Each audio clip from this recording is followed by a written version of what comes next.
Welcome to Funnel Reboot, the podcast that shares ideas on how to upgrade your lead generation.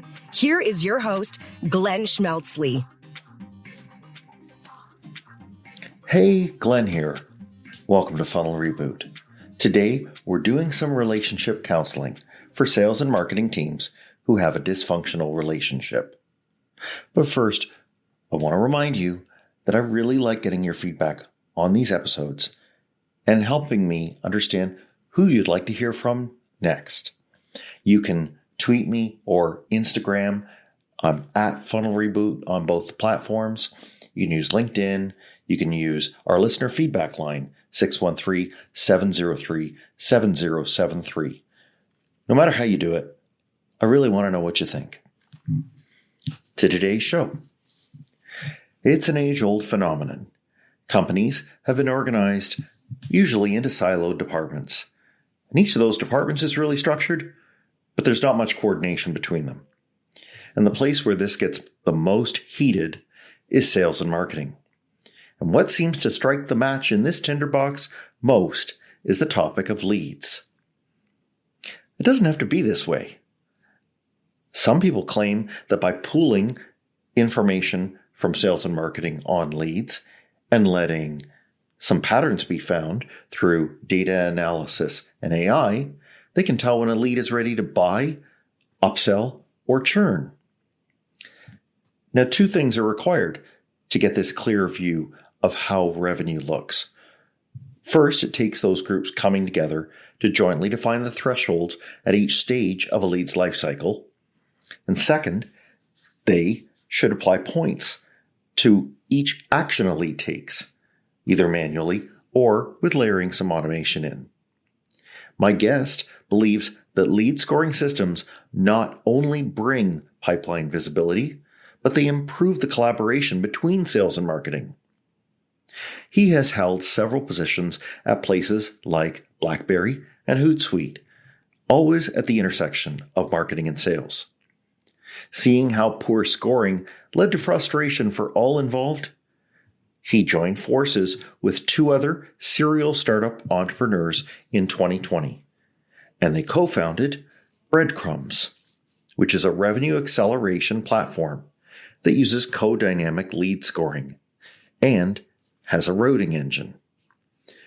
Listen for his advice on what you need to do to get scoring right.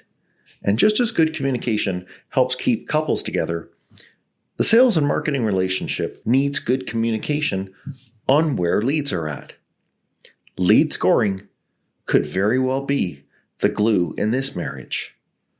Let's go hear from Gary Amaral. I'm really pleased to welcome today's guest, Gary Amaral. Welcome to the show, Gary. Thanks, Glenn. Really appreciate the invite. Happy to be here. Thank you. So we're going to dig into something that marketers have to deal with. It's a part of where everything that they do goes, and that is into leads. And yet they're not the main party who is interacting with these leads. That, of course, is sales. So maybe you can kind of draw for me, by the way Gary sees the world, how marketing should think about leads after they leave their door and go into sales. Yeah, that's a really good question. I think unfortunately more often than should be, marketing feels like their job is done once the lead is delivered into the sales environment. And the reality, that's the beginning of the journey, right? The real measure should be leads that ultimately convert into revenue. And in order for that to be a metric that everyone cares about, in my opinion, it's something that both sales and marketing should be rewarded on in terms of their KPIs or perhaps even their compensation structures. But ultimately, having that shared view of the end goal leads to a dialogue between the two parts of the house, right? The sales team and the marketing team, which ultimately makes everybody more effective. So I fundamentally view it. I think you used the analogy in a previous conversation of a marriage. Yeah. Very, very much a marriage between those two parts of the organization. Yeah. And they have, they both have, halves of the data, I guess. Marketing knows where the lead came from. Sales knows what they're doing with it. Do you think it's as simple, though, as just putting those two halves together? I mean, one could argue that even like they're both, this may be a very busy marriage and there's, a lot going on. There's, somebody's got to get to dance lessons and piano and sports every night of the week. And just being able to kind of trap where a particular lead is at by either side is hard. It's absolutely hard. And I think the reality is we're talking about the partnership between sales and marketing. I think that that's a fundamental challenge still in a lot of businesses. But in my worldview, it actually goes deeper than that. It goes all the way down to the customer success and customer support teams and the total kind of life cycle of a customer. But even just that initial kind of marriage between sales and marketing, I may get a little bit technical and dorky here. So please pull me back if I am. But every company at a certain scale has a marketing automation platform. Every company at a certain scale has a CRM. Yep. At minimum, there's usually a bi-directional integration between those two things. And hypothetically, there's a relevant exchange of data between those two platforms. And so both parts of the organization should have somewhat of a similar view. The reality is that often isn't the case. Even though there may be an integration in place and there may be some data passed back and forth, marketing still has a certain lens through which they look at the data. Sales still has a certain lens at which they look through the data. And ultimately, those platforms aren't actually designed for analytics, right? They're not designed for looking at a customer and understanding a customer. They have fundamentally different purposes, right? Marketing automation is about triggered communications, right? Let's remember it was invented after CRM, like a decade or two after CRM said that it would, handle things.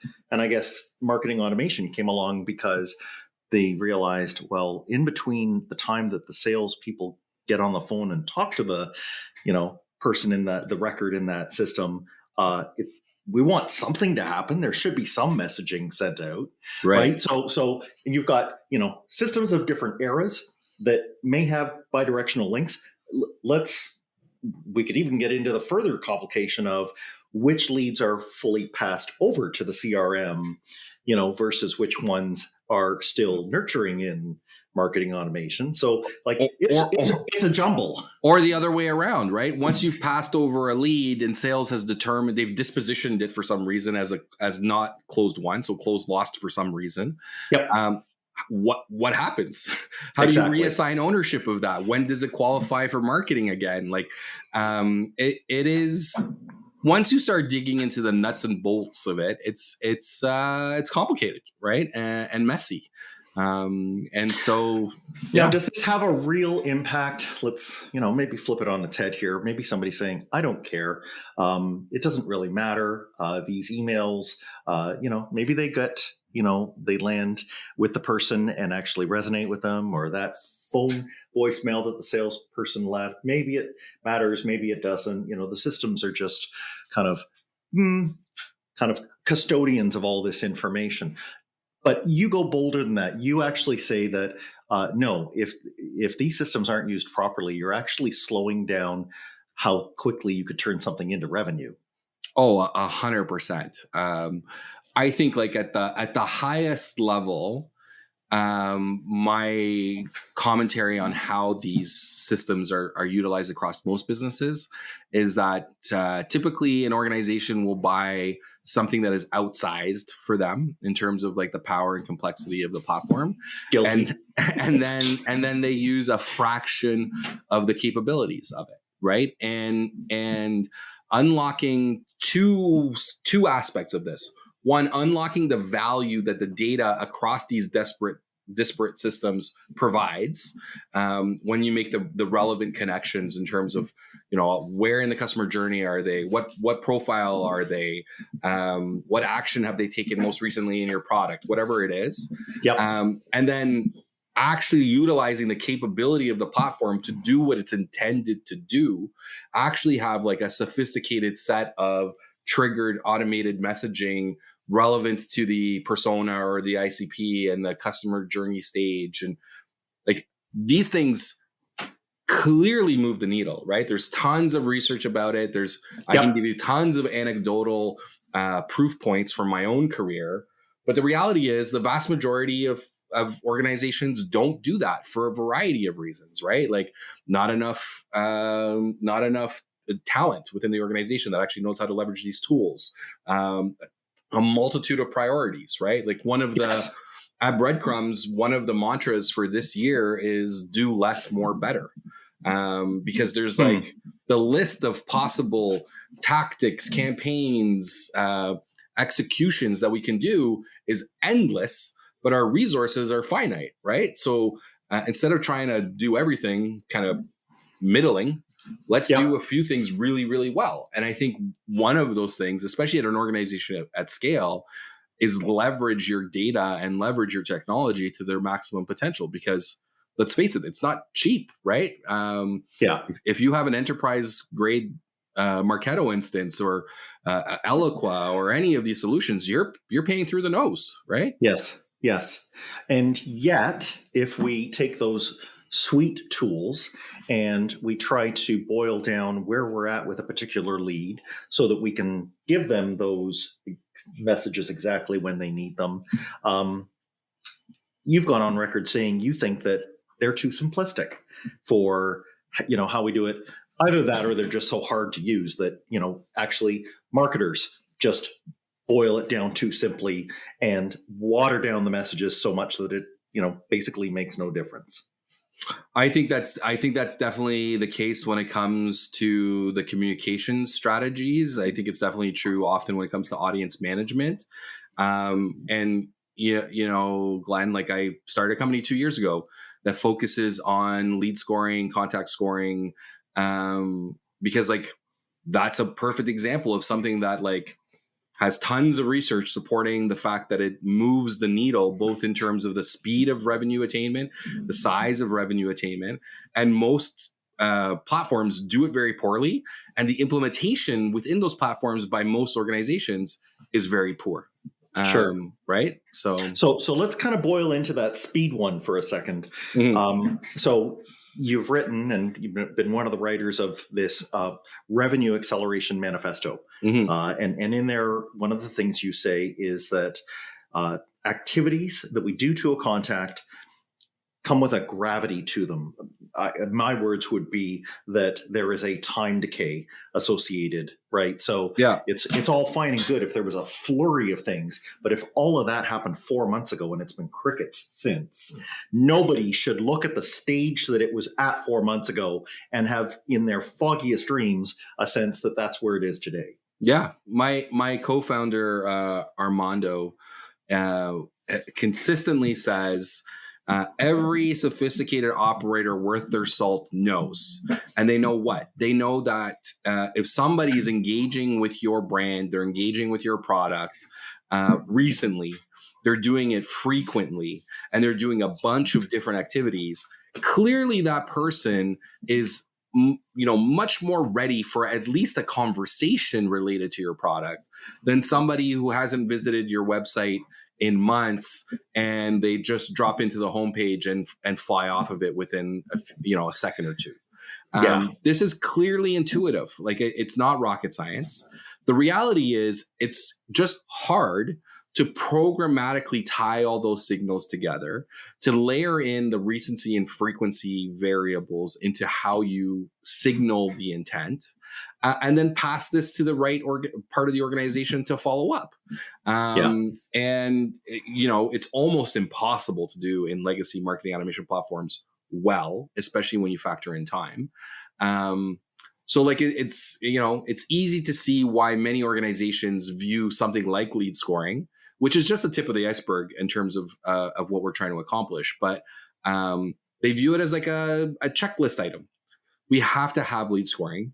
So we'll build some basic lead scoring into our platform, whatever it is, Marketo, HubSpot, whatever.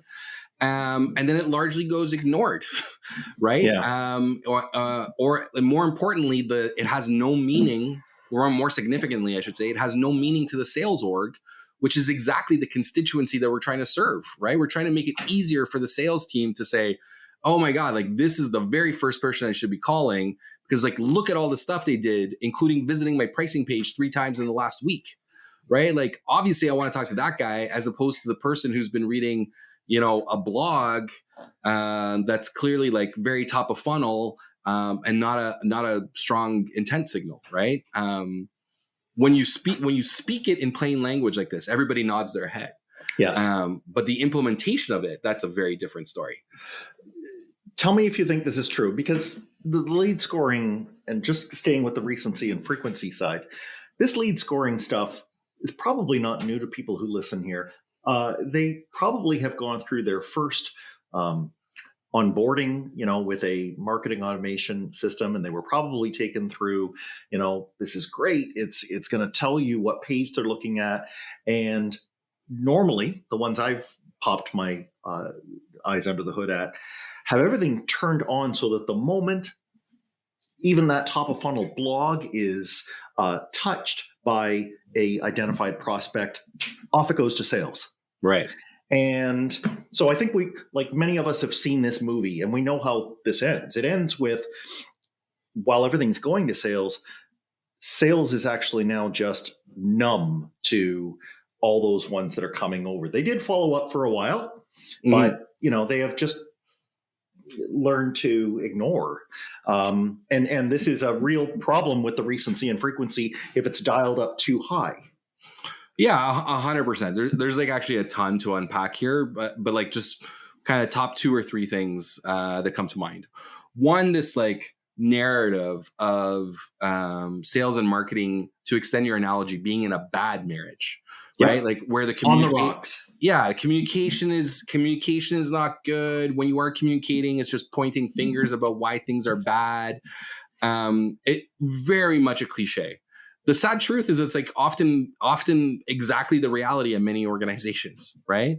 And I think largely it's a function of the misaligned incentives, right? Like I started at a large organization several years ago, responsible for their demand gen.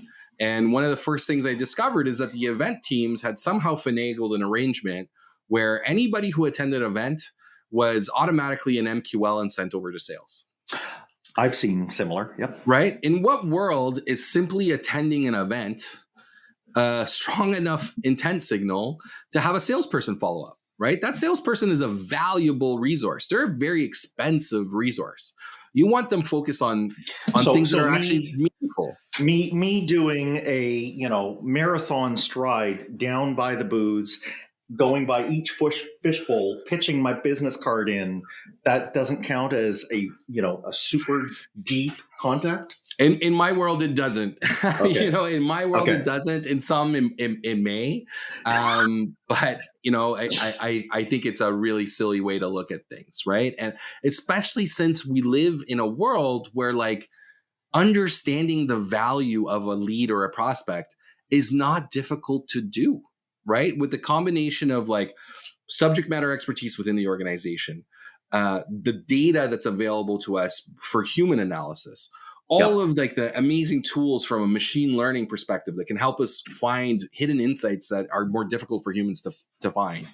All of the things that are out there that can help us really get more targeted about how we deploy human resources, right? Like ultimately, this is, I think, the crux. It's like salespeople are finite, expensive resources that can be the difference between mega growth or just kind of stumbling through. And until we start realizing that by feeding them the best leads we possibly can, we're actually going to exponentially improve our growth rate. Until marketers and business leaders understand that, you're just going to have more of the same. Yes. So too much sludge that has been allowed to go all the way to sales is just going to gum up the works rather than, as you say, just giving them the best. I guess that's the argument for accelerating it. We've covered one side of, why or how to look at these leads. What about the stuff that the marketers work so damn hard on? The personas and the ICPs and the aim of them giving the right content and finding people who fit the demographics or firmographics of what they have. Do you think that fit is part of lead scoring? Yeah, 100%. So like every lead scoring model I've ever built, even before working on breadcrumbs, was co-dynamic. And this is a term I think that was coined by Eloqua many years ago. But it's a combination of both fit and activity or engagement. What breadcrumbs does is takes it a step further by adding this recency and frequency layer. But if you know who your customer is reliably, both either based on histrionics, like what's happened in the past, or you've clearly, come together as an organization, made a strategic decision about an ideal customer profile, a new market that you're trying to attack. Yes.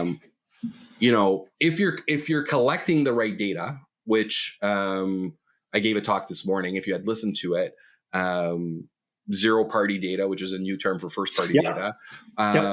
It's going to become more important as third-party cookies kind of go the way of the dinosaur. You can clearly score even just on fit would give you, in my opinion, some level of lift in terms of the quality of the lead that's going over to the sales organization. You add on activity or engagement to that, even better. You add on recency and frequency or time sensitivity, even better, right? Yes. Yeah. And like, I think one of the evolutions in this space, Glenn, has been machine learning or AI, which unfortunately I often used interchangeably, even though they're not the same thing,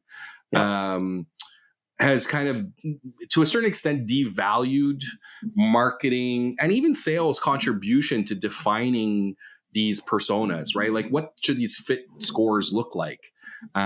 Because they're relying on machine learning algorithms to identify that for them. And that's great if you have like a decent amount of historical data that is relevant to your current strategy, right? Like if who you were selling to 3 years ago is the same person that you're selling to today, great. If you've changed, you've gone up market, you've decided to attack a new vertical, whatever it is, whatever factor has influenced who your target customer is, machine learning is going to leave you wanting more, right? Because it's very difficult. It doesn't have anything to go on. Exactly. If the VP of sales walks across and says, "We're now doing ABM, and here's the list." Yeah, exactly. Your historical data is of really limited value there, right? Which is why, like, we've taken this kind of machine learning assisted approach, right? Where we have machine learning that's running against your target list, comparing it to your historical closed won list in the context of like an acquisition use case, right? And we're saying, hey, like, here's all of this data that you have. When a record has this attribute with this particular value, there's like a 2x lift on the likelihood of them becoming a customer. And you can, in one click, create a scoring attribute for that within your model, within the context of breadcrumbs. However, somebody has to click that because the marketer or the sales leader or the RevOps person might say, oh yeah, that's awesome. And that would have been particularly relevant when higher education was our target vertical. But we've since shifted to heavy industry and that's irrelevant. So I'm not going to include it in this iteration of the model because that's not our business anymore. Right? Like that's a very important thing that I think a lot of people discount. Okay. I mean, and I'm trying to keep up here. Maybe the listeners are already, with it here, but just for my own sake, you're right. So let's first get this co-dynamic model down in a really simple format. I'm used to hearing it described as like A, B, C, and 1, 2, 3, right? 100%. Yeah. So just take us through what that looks like and what it sounds like Battleship, an A3 versus a C1. 100%. So we actually provide 4 scores on each each axis, right? So Okay. A, B, C, D would be your grade Okay. for fit. A being a leader prospect that very closely matches your target persona or ideal customer profile. Okay. Yep. 4 being the least match. 1, 2, 3, 4, that's your engagement score. So how engaged? 1 being very engaged, 4 being not very engaged. And when we take customers through this 4x4 grid, we basically explain it to them this way. In most instances, your top left quadrant is your best fit leader prospect that is the most engaged. At minimum, these are the people that should probably be having some kind of sales engagement. Your top right quadrant, they're a great fit, not super engaged. So this is where marketing should be developing like highly targeted programs mapped to those personas and to those lifecycle stages. They may just not be feeling the pain right now. That's possible too, right? That's possible too. But you still want to get them engaging with your brand, right? For sure. And then your bottom right quadrant, that's your horrible fit, horrible engagement. Stay away. You don't really care. They may be part of your newsletter program, but you're not actively working to move these people. The most interesting quadrant is the bottom left, which is not great fit, but super engaged. And we call this the investigational quadrant. Mm-hmm. Like, why is that happening? Why are all of these people that don't match your ICP or your personas, target personas, really engaged with your brand? Is there a market expansion opportunity there? Is there a new vertical you should be attacking? Is there some kind of offering for this segment that aligns with your overall strategy? Or is there parts of your marketing mix that are just attracting the wrong people, right? Yeah. This is it, right? Yeah. And this is where I think marketers, because some marketers go to sleep when we talk about lead scoring. They think it's just for sales. And I can see that if I was physically looking over the shoulder of a salesperson and they have that, typically the ABC grade is in one field and the 1, 2, 3 or 1, 2, 3, 4 score is in another, and it all seems like just alphabet soup. But if you have worked together with them on how the thresholds between each of those, are defined, where I think marketers should get really excited is that in aggregate, right, when you zoom up to a reporting level, you can answer questions just like you said. 100%. You can find out if you are attracting the student interns with your fabulous, research paper, but it's never going farther than that. This is the totally wrong person. There's a lot you can find out. You say at one point in the manifesto, and I want to get your sense on this, this is a small nugget of value that you're delivering to them, and you'll see it in the activity score. But what it is also is an opportunity for you to ask for something in return, right? So have marketers thought, okay, if I'm down in that investigation zone, can I put an offer in front of those people that maybe get some progressive profiling info out of them, or sees whether or not they are down into product evaluation yet? 100%. In general, that revenue acceleration manifesto, which I hope people visit breadcrumbs.io and take a look. It's a manifestation of the ethos of the 3 founders of Breadcrumbs, right? And ultimately, we hold some pretty simple things as self-evident truths, right? Okay. And one of them is this idea that ultimately all relationships, including business relationships, are some level of value exchange, right? Glenn, you and I have gotten to know each other over the years. We're on this podcast together. This is a value exchange. We've built a relationship. I enjoy spending time with you and chatting with you. I thought this would be fun. Obviously, I'm going to get some exposure to your audience. You're going to get some content. Ultimately, it comes down to that. And that doesn't have to be a negative thing. It's just the reality of how people interact, right? And human to human, yeah. And when you look at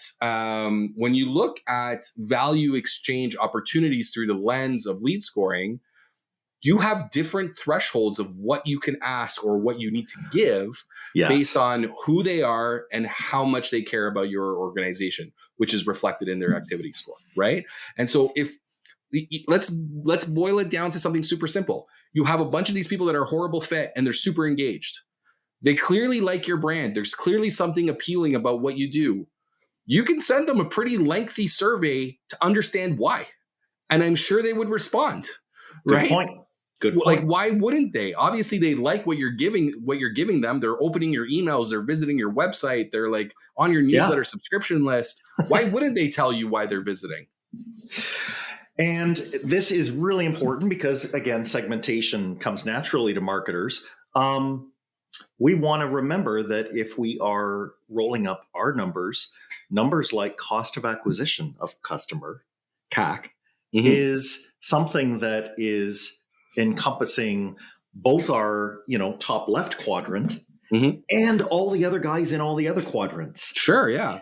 And that's a scary thought. Right. Yeah. We should, and I know the manifesto says not all dollars are the same. Not all costs that you put out to acquire customers should be the same. But if you start to plot them on a 2x2 grid like this, you start to understand where your dollars are being spent, and you start to ask some really necessary questions, soul searching questions about what your marketing activities, your acquisition activities are doing. Are they doing what you think they're doing? 100%. And like, to go back to something that I alluded to before, which is really like, the lens that we look through is not really that of a couple. We're in this new age world of a throuple, right? Where like customer success and customer sales, customer success and customer support are part of the equation, right? Because if you start looking at things through a lens of like total cost of sale or efficiency of revenue, you realize that a scoring methodology is actually relevant across not only acquisition, but expansion and retention as well, right? Any SaaS product is thinking about upsell and they're thinking about churn. They may be thinking about it, but it's not necessarily a coordinated effort across all of those teams. And it's often like not programmatic, right? Yeah. So, like I think there's a few really sophisticated businesses out there that have the right technology and the right processes in place to identify upsell and cross-sell signals to engage with those customers and try and increase the share of wallet. I think that there's some really sophisticated businesses out there that have some kind of customer retention flag, either based on an NPS score or product engagement or whatever. But those are the exception, is what I'm trying to say. Sure. And so let's kind of look at this on a, technical maturity. So there's people I'm sure out there that are trying to do this on spreadsheets. And then there are people who are trying to do it in a, with their basic package that already comes in their maybe marketing automation suite. But you're making the case, obviously, that there's got to be, for certain clients, for certain companies, a fully automated, best in breed solution for this, right? Yeah. Is things like adding that customer success layer on top and trying to do retention. Is that for you kind of like the waterline where you say, don't even attempt that on a spreadsheet? Listen, I think if you're trying to achieve any of these objectives, leveraging a spreadsheet, you're just making life difficult for you, right? One of the beauties of the world we live in is like technology has become super accessible at all levels of maturity. True. So like, why are you doing it in a hard way? But and I know you're going to mention this, but you don't discourage people from at least giving it a try so that they can get their feet wet. Oh, listen, fundamentally, like even when we're in sales conversations where we're getting objections based on complexity or price or whatever, ultimately our goal is to see companies succeed. And so this is why we've created the lead scoring template, right? Tell me about that. On a spreadsheet. So we've basically created like an ability to run lead scoring on a spreadsheet. based on our methodology. Unfortunately, the recency and frequency is almost impossible to do in a spreadsheet, but you can do a basic level of fit scoring and activity scoring on a spreadsheet. It's obviously static. It's moment in time. So, you dump the data, you run the formulas, you get a score, you can pump that back into your marketing automation platform or your CRM. And you can do that at a cadence of your choice, right? Daily, weekly, monthly. Because honestly, something is better than nothing, right? Like treating all leads the same is certainly a recipe for getting middling results, right? Because at best, you're going to get an average distribution of success because you're just treating everybody the same. It's like investing. You're going to get the same returns as investing in the entire stock market, right? As opposed to making some picks, right? Right. So, maybe barely beating inflation. Yeah, exactly. And so let's zoom back to that thing where we were talking on the models for a second, because if you're able to jump into the automation, what becomes possible, and I want to see that if I have this straight. So if I'm looking at my all of my reporting, right, all of the leads that are currently in my system, it sounded like what you were saying, because if we're being honest, we have to admit that, the ABCD 1, 2, 3, 4 that we make up is, it's a human invention, and the thresholds between them, arbitrary. You can say that. Sure. And, we throw AI at it, and, it deeply analyzes it. And what we can do is, if we break them into cohorts, we can see whether or not the individual things that we thought move somebody across a grade are not the things that we thought we should be using, but we find something else that we should, and we improve the model over time. Am I right? 100%. Like, honestly, you could start with a completely arbitrary model as your starting point, and then just apply and iterate, right? Ideally, you're starting from a little bit more sophisticated, right? Like you've done some historical analysis, or you've made, you've had some deep discussions, and you've made some strategic decisions, and know what target persona you want to go after, right? And you start from that point as a baseline. If you have the luxury of purchasing a tool like ours that has machine learning baked in, that machine learning can give you a great starting point. And in fact, our product regularly prompts you with model optimizations, right? So if we're seeing over time that something that isn't taken into account in your model is actually reliably predictive, we'll let you know, and you can make the decision to add that in or not, right? But yes, definitely getting started somewhere and then looking at it as an iterative approach is the way to go. And unfortunately, that's another thing that doesn't happen when people view lead scoring as like a checklist item. It's like, okay, I need lead scoring. I've built it. Check it off my list. Somebody may look at it 3 years from now, right? Which is unfortunate because you're missing a ton of opportunity. Well, and what they're overlooking is the fact that if you really follow the method, then, and re-upload the information back into your other systems. This is not rip and replace. This is complementary to your existing systems, that your funnel pipeline, velocity should be getting better over time, and your maybe deal size is moving more into the range that you want over time. And, all your metrics are going to get better when you just, feed it with this nourishing data. Glenn, you're 100% speaking our language. In fact, maybe we should talk about you being an evangelist for breadcrumbs. The reality is, like, even from an analytics perspective related to lead scoring performance, unfortunately, even if you have technology, right? Let's say you have Marketo, and let's say you have HubSpot, and to get performance reporting relevant to your lead scoring is a pain. Like, you're going to have to pull several different reports. You're going to have to combine that in a spreadsheet. You're going to have to run some custom macros if you're super fancy to be able to understand this, or you have it piped into a separate BI platform and whatever. So it's not easy. It's not intuitive. We've built in a whole bunch of deep analytics around every element of scoring, right? So you can look at an attribute by attribute, value by value basis what's happening? How many leads are actually matching to this attribute? Of the ones that match, how many of them are actually converting? Is there actually predictive capability in this attribute that you've selected or not? You can get all of these deep analytics, which just from the most simple use case, right? Like an acquisition focused lead scoring model is super valuable. When you look at the fact that like with us, you can build as many models as you want, right? You can build models for different business units. You can build models for different objectives.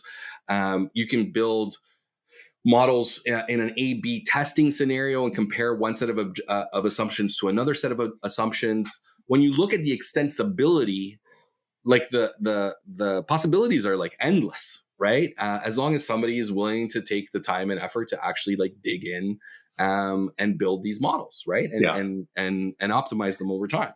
Yeah, and what I've found, and I guess I'll borrow from an old statistician guy named George Box. He said all models are wrong, but some are useful, and it's the learning that you get when you're comparing and contrasting these models that this is where the light bulbs go off. Yeah. Right. They're not I don't want people to think these are just theoretical things. No. And that's a great quote. And I wish I'm probably going to use that because like one of the challenges is we are often organizations as like ML, AI, data science has become more pervasive. Organizations are building their own data science teams. And like one of the challenges is we get folks that are from that discipline that look at models very differently than we do, right? Like we are talking about imperfect, but better than nothing operational models. That's the point.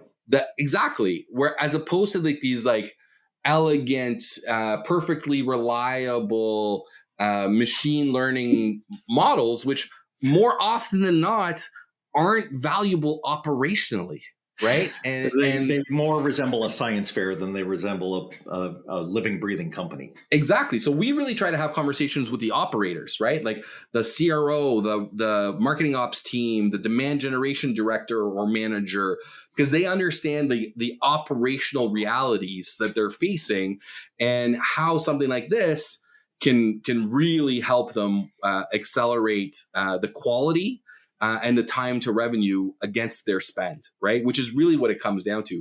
They're spending a bunch of money. That money needs to turn into revenue. And the faster that happens and the more reliably that happens, the better they look, the better the organization does. It's really that simple. Yep, it's well put. And this is the reality with all the data that is swimming around us now. This is the reality that, we have so much of it. And we're at the point where we have to harness it. And so we have to look at point solutions that do something like that. And I would just finish by saying, marketers, again, like Gary said, if we're in a marriage kind of situation with sales, maybe we can think of data as the glue to the marriage. It's going to be what is, yes, it takes a lot of work to try and get into and harness, but the stuff that we can find out is all going to come out of that data. So that's the best way that we can kind of put the relationship on the right footing. I think that's a perfect bow with which to wrap up this conversation, Glenn. So Gary, if people want to find out more about that template you mentioned, where can they go? So it's available on breadcrumbs.io. If you go to our resources section, we have that template and several other resources. You're also welcome to reach out to me directly. You can find me at gary@breadcrumbs.io or on LinkedIn. And I'm sure, Glenn, you can probably post that somewhere if that works for you. I'll put information there. And listen, thank you so much, Gary, for coming on the show. And to the listener, if you like what Gary has had to say about lead scoring and you know somebody who should hear this, please pass on the episode to them, share it. And that I hope he's helped you find something in some part of your funnel that can make it even better. Yeah, Glenn, and I would be remiss if I didn't mention that on a semi-regular basis, I put out a podcast as well called the Revenue Cafe. We talk about all things revenue. Glenn, maybe we can have a reciprocal value exchange, and we can have you on that podcast. I'd be delighted. Awesome. All right, thank you so much. Thanks, Glenn. Thanks for listening. Follow the show on Twitter @Funnel Reboot. If you like what you have heard today, please consider leaving a review wherever you get your podcasts.